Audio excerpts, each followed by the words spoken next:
নমস্কার সবাইকে। আমি Payel Chakraborty, registered staff nurse under West Bengal nursing council.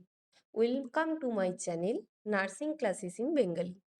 তো ইতিমধ্যে তোমরা অনেকে খবর পেয়েছো যে নতুন করে একটা রিক্রুটমেন্ট কিন্তু বার হবে। তো নতুন করে রিক্রুটমেন্ট কবে বার হবে এবং তার সাথে হচ্ছে 7th পে কমিশন কবে থেকে চালু হতে পারে, তার সাথে হচ্ছে গ্রেড 2 স্টাফ নার্সদের 7th পে কমিশন মিলিয়ে স্যালারি কত বাড়তে পারে বা বাড়লো, ডিএ কত বাড়লো, আর অস্থায়ী কর্মীদের কি হবে, এই নিয়ে আজকের টোটাল আমার ভিডিওটি স্কিপ না করে অবশ্যই সবাই ভিডিওটি দেখবে। তো প্রথমেই বলি যে 7th পে কমিশন কবে থেকে চালু হবে। তো এখনো পর্যন্ত কিন্তু 7th পে কমিশন কবে থেকে চালু হবে সেই সম্পর্কে বিশদ কোনো তথ্য পাওয়া যায়নি। কিন্তু 7th পে কমিশন গঠন করা হয়েছে কালকে। নেক্সট যেটা বলার কথা যে 18ই মে 7th পে কমিশনের গঠন করার কথা বলা হয়েছে এবং এটার লাগু কবে থেকে হতে পারে সেই সম্পর্কে খবর আমরা আশা করি খুব তাড়াতাড়ি জানতে পারবো। 2 নাম্বার হচ্ছে যে গ্রেড 2 স্টাফ নার্সদের স্যালারি কত বাড়লো।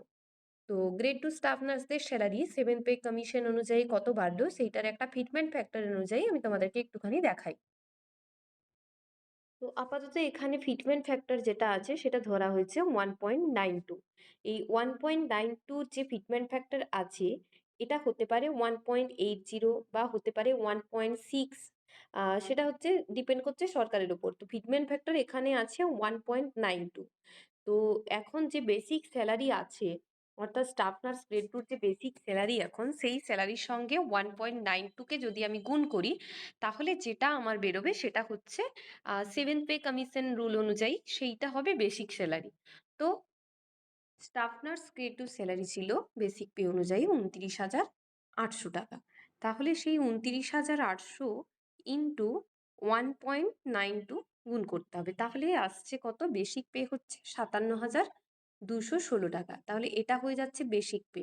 এটা আগে ছিল বেসিক পে 29,800 টাকা এবং 1.92 কে দিয়ে যদি আমি গুণ করি তাহলে আসছে 57,216 টাকা। এটা হয়ে যাচ্ছে বেসিক পে, বারবারই বলছি।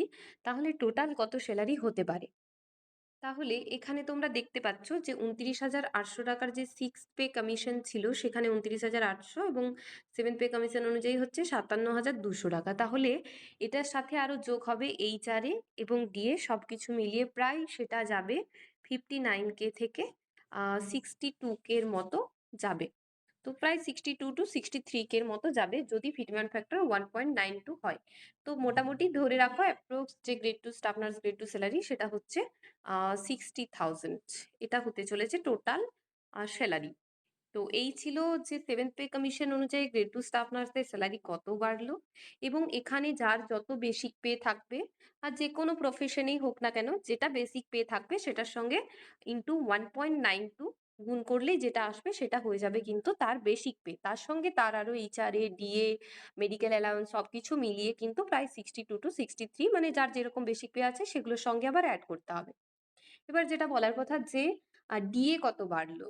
তো ডিএ কত বাড়লো এই নিয়ে সবারই একটা মনে প্রশ্ন আছে যে ডিএ কত হলো। তো সব থেকে দুঃখের বিষয় হচ্ছে যে ডিএ নিয়ে সম্পূর্ণ কিছু আলোচনা হয়নি। নেক্সট যে সভা আছে সেখানে হয়তো আলোচনা হতে পারে। বর্তমানে যে ডিএটা দেওয়া হচ্ছিল 18% সেই ডিএটাই দেওয়া হচ্ছে।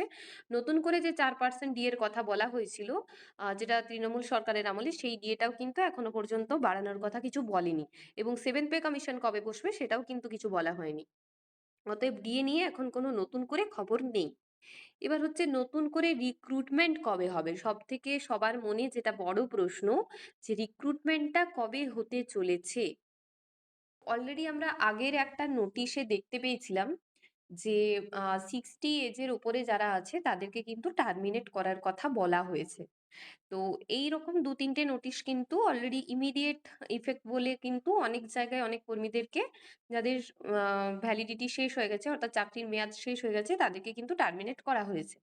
এবার ব্যাপার হচ্ছে তাহলে নতুন করে কবে হবে। তো দেখো, সরকার সবে সবে গঠন হয়েছে, আশা করা যাচ্ছে যে স্টাফ নার্স গ্রেড 2 বা স্টেটের যে কোনো যেরকম পুলিশ স্টাফ নার্স এগুলো কিন্তু খুব তাড়াতাড়ি নিয়োগ হবে, কারণ এগুলোর কিন্তু ক্রাইসিস আছে। না বললেও কিন্তু ক্রাইসিস আছে, সেটা লক্ষ্য করা যাচ্ছে, পর্যাপ্ত পরিমাণ স্টাফ নার্স নেই। তো 2026 সালের মধ্যে কিন্তু একটা রিক্রুটমেন্ট ভ্যাকেন্সির কথা আসবে বলে বলা হচ্ছে। তো সেটা কিভাবে, এটা একটা অনুমান করা যাক। কারণ বারবারই দেখা গেছে যে প্রত্যেক বছর বছর কিন্তু রিক্রুটমেন্টটা হয়েছে। তাহলে নেক্সট রিক্রুটমেন্ট কিন্তু বার হয়েছিল 2025-এর শেষের দিকে। তাহলে এবার কখন হতে পারে? তাহলে ধরে নেওয়া যাক এটা 2026, তো 2026 সালের কিন্তু মোটামুটি পুজোর পর অর্থাৎ নভেম্বর ডিসেম্বর মাস নাগাদ একটা কিন্তু রিক্রুটমেন্ট ভ্যাকেন্সি বেরোনোর চান্স আছে। তো এখনো পর্যন্ত জানা যায়নি যে কি রকম কি নিয়ম থাকবে বা আগের নিয়মেই সব ফলো হবে কিনা।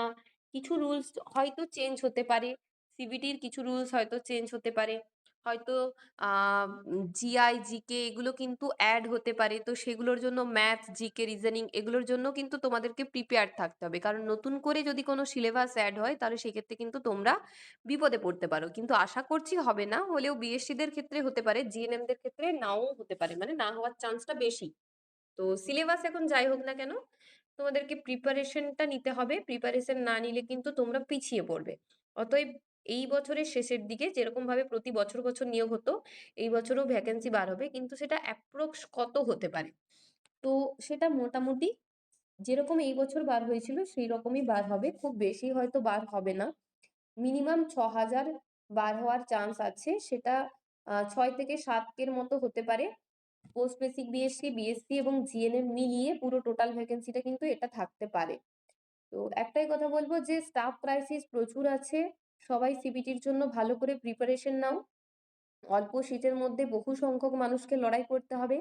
আগের বারের লড়াইয়ের থেকেও এবারের লড়াইটা আরো অনেক বেশি, কারণ আগের বার সবাই প্রিপেয়ার্ড ছিল না, কিন্তু এবার যতজন এক্সাম দেবে সবাই কিন্তু ফুললি প্রিপেয়ার্ড হয়ে এক্সাম দেবে। তাই যদি পড়াশুনো কন্টিনিউ রাখতে পারো তাহলে কিন্তু তোমাদের ক্ষেত্রেই লাভ আছে। আর যারা যারা পড়াশোনা থেকে ডিটাচ হয়ে যাবে মানে তাদের কিন্তু তীরে এসে তরি ডুববে। অর্থাৎ এখন থেকে প্রিপেয়ার্ড হলে পরে কিন্তু তুমি শেষ ভালোভাবে প্রিপারেশন নিলে সেই জায়গাটা কিন্তু অ্যাচিভ করতে পারবে, না হলে কিন্তু মুশকিল আছে। এবার যেটা বলার কথা যে অস্থায়ী কর্মীদের কি হবে? অস্থায়ী কর্মী মানে যারা কন্ট্রাকচুয়াল কর্মী। কন্ট্রাকচুয়াল কর্মীদের মধ্যে যাদের কথা একদমই না বললে নয়, হেলথ ডিপার্টমেন্টের ক্ষেত্রে এনইএইচএম কর্মীদের, মানে এনইউএইচএম এবং এনআরএইচএম। তো এই যে দুটো মানে এই সংস্থার মধ্যে, এই প্রজেক্টটার মধ্যে যে ভাগগুলো আছে মেনলি হচ্ছে আমাদের যেটা টপিক সেটা হচ্ছে সিএইচও এবং এনইউএইচএম। তো দেখো এগুলোর জন্য প্রচুর লড়াই চলছে, প্রচুর মানুষ কিন্তু এগুলোর জন্য আহ আওয়াজ তুলছেন এবং এগুলোর জন্য লড়াই চালিয়ে যাচ্ছেন। তাদেরকে অবশ্যই সাধুবাদ জানাই, কারণ এরকম যে স্কিমগুলো আছে এগুলো স্বাস্থ্যক্ষেত্রে আমাদের যে রুরাল বা আরবান যাই হোক না কেন, বোথ দুটো ক্ষেত্রেই কিন্তু প্রচুর হেল্পফুল। এবং এদের মেন কাজটা হচ্ছে প্রিভেনশনের উপর জোর দেওয়া। তো এইটা মেনলি হচ্ছে কেন্দ্রেরই একটা প্রজেক্ট ছিল এনএইচএম। তো সেই প্রজেক্টটা কবে পার্মানেন্ট আশা করছি খুব তাড়াতাড়ি পার্মানেন্ট হয়ে যাবে। কিন্তু পার্মানেন্ট তো যেকোনো জিনিস খুব তাড়াতাড়ি হয়ে যায় না। সেই জন্য কিন্তু অবশ্যই নিজেদেরকে সেই জায়গাটা অ্যাচিভ করার জন্য কাজ করতে হয়। তো আস্তে আস্তে কাজ করার ফলে কিন্তু আমার মনে হয় যে অস্থায়ী কর্মীদের বা কন্ট্রাকচুয়াল কর্মীদেরকে নিয়েও কিন্তু সরকার কিছু না কিছু ভাববে। যেহেতু 7 পে কমিশন অনুযায়ী একটা বিশদ আলোচনা হচ্ছে, সেখানে যদি স্টাফ নার্স গ্রেড 2 স্যালারি 60,000 হয়, তাহলে সেই ক্ষেত্রে এনএইচএম কর্মীরাও তো মানে কাজ কম করে না, তাদের ক্ষেত্রেও কিন্তু হয় স্যালারি বাড়বে, নয়তো তাদেরকে পার্মানেন্ট করা হবে। কিছু না কিছু একটা ব্যবস্থা অবশ্যই হবে, এটা আমার পার্সোনালি মতামত। কারণ পে কমিশন একটা বসলে কিন্তু স্যালারি সবারই বাড়ে, অস্থায়ী কর্মী হোক স্থায়ী কর্মী হোক, স্যালারি কিন্তু সবারই বাড়বে এবং জিনিসপত্রের দামও বাড়বে। তো সেই ক্ষেত্রে কিন্তু স্যালারিটা আর 20,000 প্লাস 25,000-এর মধ্যে সীমাবদ্ধ থাকবে না। আমার পার্সোনালি যেটা মতামত, যে 25,000-এর মধ্যে আর সীমাবদ্ধ থাকবে না, এই স্যালারিটা কিন্তু অবশ্যই বাড়বে। কিন্তু সেটা কতটা বাড়বে, কিভাবে বাড়বে, আদৌ সেটা স্থায়ী হবে কিনা সেই সম্পর্কে কিন্তু পুরোপুরিভাবে ক্লিয়ার তথ্য আমাদের কাছে নেই।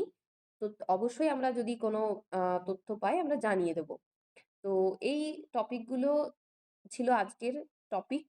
এবং সবাইকে একটাই কথা বলবো যে স্টাফ নার্স গ্রেড 2, তার সাথে সাথে আরআরবি, তার সাথে সাথে ইএসআইসি, তার সাথে সাথে ডাব্লিউপি, পিডিসিএল, এই ধরনের যে জিনিসগুলো আছে এগুলোর জন্য কিন্তু তোমরা প্রিপারেশন নাও। প্রিপারেশন নিলে কিন্তু কোনো না কোনো জায়গায় ঠিক হয়ে যাবে।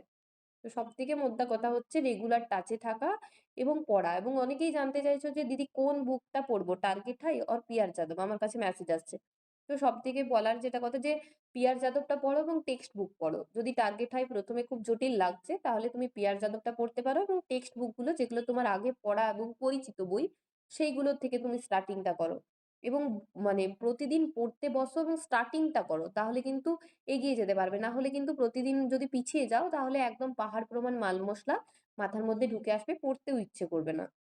তো খুব তাড়াতাড়ি একটা রিক্রুটমেন্ট হওয়ার চান্স আছে। সবাই ভালো করে প্রিপারেশন নাও। সবাইকে অল দ্য বেস্ট। আজকের ভিডিওটা এই পর্যন্তই রইলো। চ্যানেলটা সাবস্ক্রাইব করে সবাই চ্যানেলটার পাশে থাকবে। ধন্যবাদ সবাইকে।